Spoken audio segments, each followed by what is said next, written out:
Today we are going to see how to make a low-cost automatic humidifier for mushroom cultivation.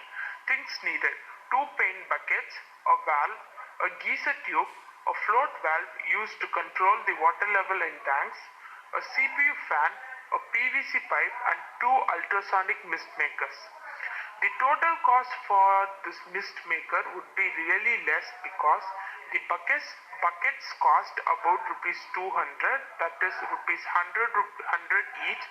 The valve costs rupees 150. The pipes would cost about 50 rupees.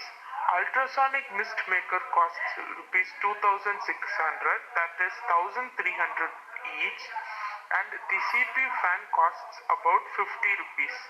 Now let's add enough water on the bucket to make sure that we've got the needed amount of water for our humidifier. Let's turn on the switch and watch how it works.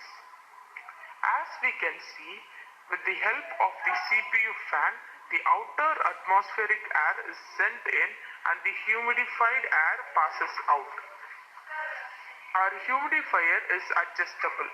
We can adjust it according to our convenience. The size of our humidifier is 15 into 15, which can be used for a 225 square feet mushroom farm. We can control the humidity level with the help of a controller which is easily available at stores. I have not used a controller in my demo model. If we try to maintain wet sand in order to maintain humidity level, there would be a lot of disturbance like insects and mosquitoes which might harm our mushrooms, leading to higher possibilities of contamination. Our workload would be reduced by the help of such humidifiers. This would be stress-free and makes our job easier. If you like our video, make sure to like, share, subscribe and click the below bell icon. Thank you.